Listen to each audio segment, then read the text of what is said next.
Hi, this is Mark from LongIslandWatch.com. New brand coming to you. Today it is from Germany, from Pforzheim, Germany. The town does not sound familiar to you. Sometimes it's compared to Glashütte in terms of notoriety for producing wrist watches.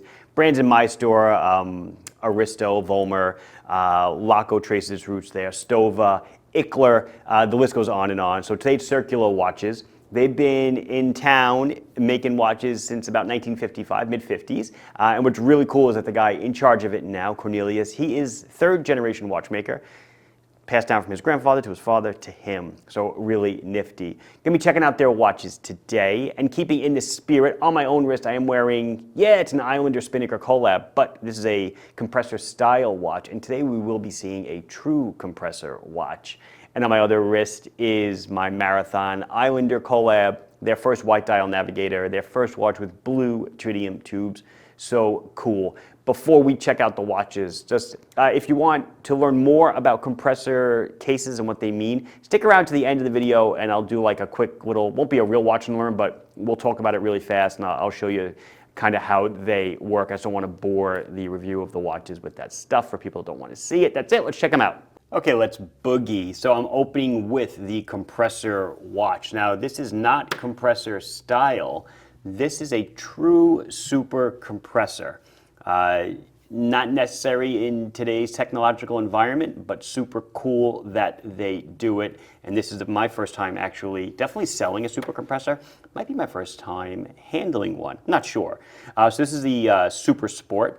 Let's go over the details. And like I said, stick around for the end if you want to do a quick little watch and learn on this one.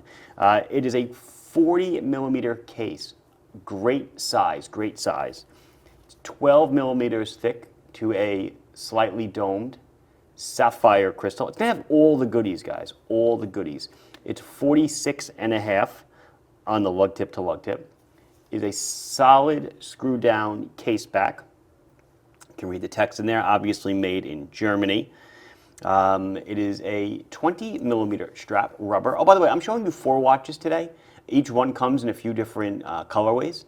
So this one has some cousins. They all have some cousins or brothers in arms that you can see on the website. I'm just showing you one of each to give you an idea. 20 millimeter Mach Tropic rubber strap.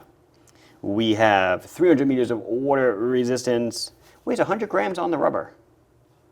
$979 on the rubber. If desired, there is an optional, beautiful, polished Centerlink H-Link bracelet, curved ends for the watch, size with screws. It comes on a beautiful clasp. I'm not really highlighting the bracelets here, but they're there if you want them, and the photos on the website will show it if you want to see it that way. Let's go over some of the details. It is a sandwich dial. I think you might be able to see that. If I tilt it, you can see that the blue layer is cut and the loom is peeking out underneath. There is beautiful loom, and you will see it in a moment, or when I get towards the end. These all glow really well. Some of them use X1, some of them use standard grade, but they glow really nicely. By the way, these have quick release straps in case you didn't see it. Oh, and so does the bracelet, which I thought was a really, really super nice touch. You can see that? It's the pins sticking out there with the little knobs. Really, really nice. I say everything that this watch has, definitely, they say that they've gotten votes. They've done like polls of watch enthusiasts, and they've tried to put everything they can into the watches, and I totally believe it. Color match date. You need so it's an internal ratcheting bezel. Yes, you can't turn it the other way. It only goes in one direction. How cool is that? Now, the internal bezel and double crowned is a hallmark of compressor cases. But not necessary to have it. It's just the style they were in. So it is a screw down crown. It's powered by a Sellita SW200, elaborate grade, hand winds and hacks. Pull it out one click and we can change the date. So this is your SuperSport automatic with the blue dial. $979 as I said. Let's move on. So here we've got the Aqua Sport 2. This is going to open at $899. It comes on, again, a rubber strap, Tropic rubber strap. And then the optional bracelet for this guy is going to be, slide it out a little bit, a beads of rice with the same quick release pins. And it's got size with screws, 3-position clasp, etc.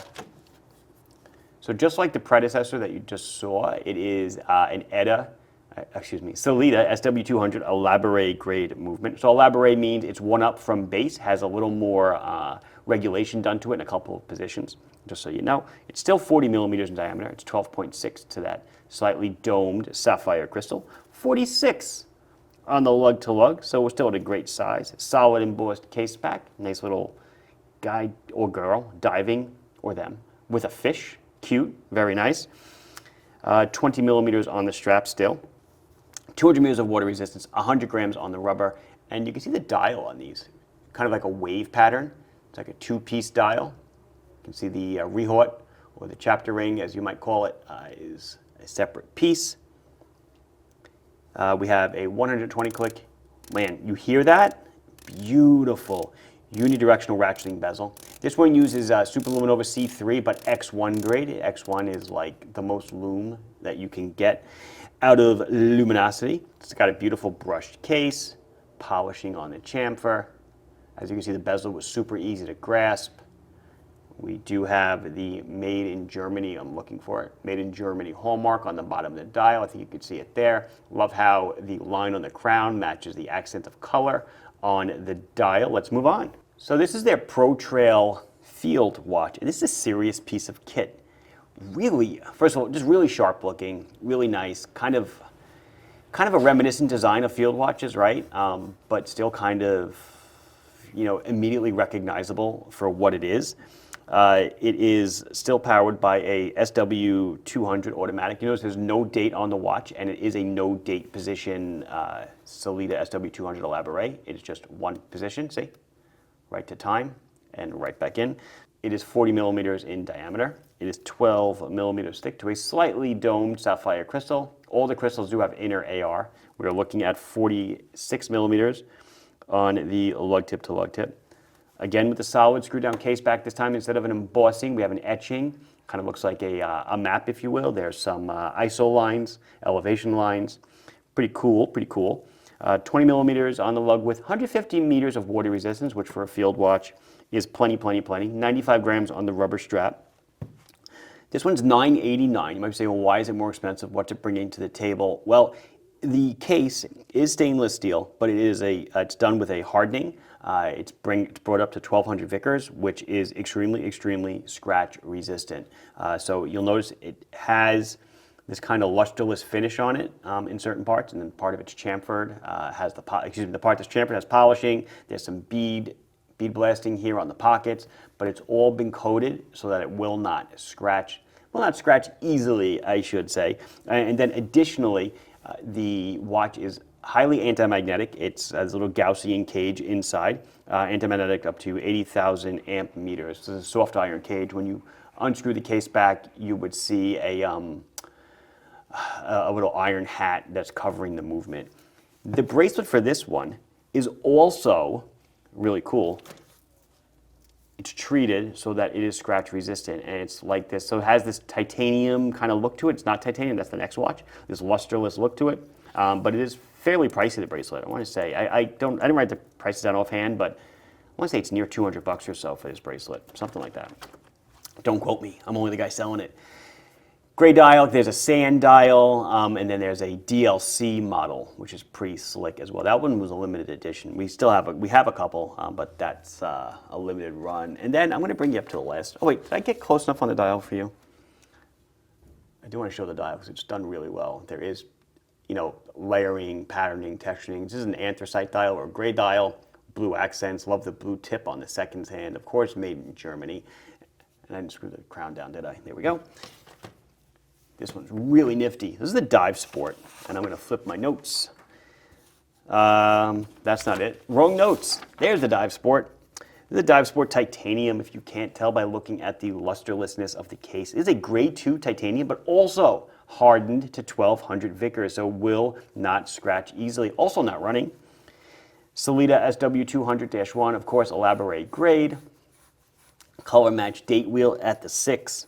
This one's a little bit bigger though. We're looking at 42 millimeters in diameter, 13.4 thick to that sapphire crystal, dome sapphire with inner AR, and we're looking at 48.5 on this lug-to-lug dimension. Solid screw down case back with the symbol for titanium in case you need it to be reminded. 20 millimeters on the strap. It is this curved end rubber strap that fits the case, hugs it really nice. 90 gram, super light, even though it's a 42 millimeter watch. And then of course, they have a titanium optional bracelet for it. It's wrapped, I'm not gonna show it to you too much, but that's it, like this H-link. It's got the quick release spring bars on it, of course, titanium clasp, micro adjust, all that jazz. This one's also gonna have amazing, amazing loom, but the standout for this one obviously is this really cool yellow dial. There's a couple other varieties, obviously. I'm showcasing the yellow dial right now. Wow, I know you hear it. You might even, do you feel it coming through your speakers? Amazing, amazing action on this guy. Wow, and this is with gloves. You see me turning it, and you know that it's not simple to turn just from the sound that it's making, but the texture, perfect, perfect, perfect. This guy is $1,079. This would be the leader of the pack in the price realm. Let's do the, so let's do a loom. I'm gonna lay them all out here. Let's see if we can get them all in a line, and we'll kill the lights. And there you go. What can I say? The loom on these is amazing. Look at the bezels, everything, the hands. They just light up amazing. That field watch with the Arabics loomed, that is beautiful. Love it. Everything is, I can't say anything bad. This might blow away some Seikos. This is really impressive. So now it is time for the wrist sizing. Now is the time when sprockets when we dance. Kind of appropriate for a German watch company. So this is that SuperSport compressor. Beautiful on my wrist. Again, my wrist for reference, about 6.5, 6 3/4. There's the Aqua Sport 2. Again, at 40 millimeters, they're all going to fit me well. The titanium one we'll see, because the lug-to-lug's 48.5. We'll see how that guy fares. Here's the field watch. I don't think I mentioned the straps on these. It's kind of like a canvas, almost like a hypoallergenic, breathes. Whoops, why does it keep going out of focus? There we go. Really nice, really, really nice strap. Soft, comfortable, not like a rough canvas at all. There you go. What do you think? Whoops, break my arm in half. There's the lug to lug. It's not overhanging me. The way that the strap fits down is great. I think it's great. I love it. Really nice. Really, really cool. Lightweight, titanium. That's it. Let's jump into talking about super-compressors really quick. So let's talk briefly about super-compressors. So this is more of a modern diver, right? This is 90s. The super-compressor patent was done in the 50s by EPSA, and it was popular up until about the 70s, and then it died because technological innovations kind of took over. Well, that was a technological innovation, but other things happened that kind of overcome by events. This is a traditional diver, and the way it works is on the back of the case, you have what we call a gland. Okay, this O-ring, you call it an O-ring groove. In engineering, we would call it a gland. And in that gland, we put an O-ring. This is an O-ring, yes. The same thing that took down the Challenger in a way. And it fits in that groove. And then we pop on a case back. The case back has a lip on it. This lip is actually what presses against the movement ring to hold it in place, and then you have this ledge, and this ledge is what compresses the gasket. So don't worry, I'm not worried about pinching the gasket. I'm probably going to. I'm not even going to tighten it. But what happens is you tighten this down all the way, and as you compress that gasket, the gland is larger than the diameter of the gasket. So as you compress it, the gasket starts filling the groove more and more. And gland and gasket design is actually something that I used to do in my old engineering job. And the idea is that when the case back is fully compressed against the watch, or in this case against electronic packaging, you would just about 100% fill the gland with the gasket, and that makes it waterproof. And then for electronics, it was also EMI interference had to be kept inside, electromagnetic interference. But going back to before we had these, believe it or not, these are advanced plastics, this rubber or whatever, this synthetic rubber that the whole oil and plastic industry brought about. They had different kinds of seals. And what happened was when you railed against them with a case back, they would actually become damaged. Gland design wasn't what it was today. They become damaged if you pushed on them really hard. So as such, the watch, and then, okay, pause. So you put the case back on, and then you go down to, whatever it is, 50 meters, 100 meters, 200 meters. Don't forget, this is before diving computers, so they were really, relying on these watches to keep them alive. The case back from the hydrostatic pressure pushes harder and harder and harder against the case, and you basically the gasket just becomes deformed, damaged, it rips, and then when they come back up, they have to reseal the watch, put in a new gasket. Watches were only good for 1 or 2 dives, and the gaskets had to be rechecked. What the SuperCompressor does, so this is a case back off of a SuperCompressor. It's a little bit of a different design. There is a spring-loaded, where the threads are here. I don't know if you can see, don't mind my hands. See, I'm lifting it. This is actually spring-loaded. It's held with this radial spring that's put around here. When the watch is at sea level and you tighten the case back, this is on SuperCompressors back in the 50s, 60s, 70s, whatever, you didn't have to tighten the dickens out of it. You just had to tighten it so that the gasket compressed a bit, and you would be water resistant at sea level, 5 meters, 10 meters. And then what happened, as you got further down, the case would compress and further seal the watch. So you won't be damaging the watch when you put on the case back in the first place, because it wasn't required. The way that the spring force of this is designed is such that as you get deeper, it compresses the gasket more and more instead of basically just compressing the entire case back. I know it's kind of tough to imagine that, but if you just look up the EPSA patent, they have cross sections of it. I don't know if it's trademarked, so I'm not going to put it up here. It probably isn't, but you can see how it works. And this is basically, as I mentioned, this is, overcome by events, now have better plastics, better rubbers, better lubricants. We don't have to worry about crushing our gaskets.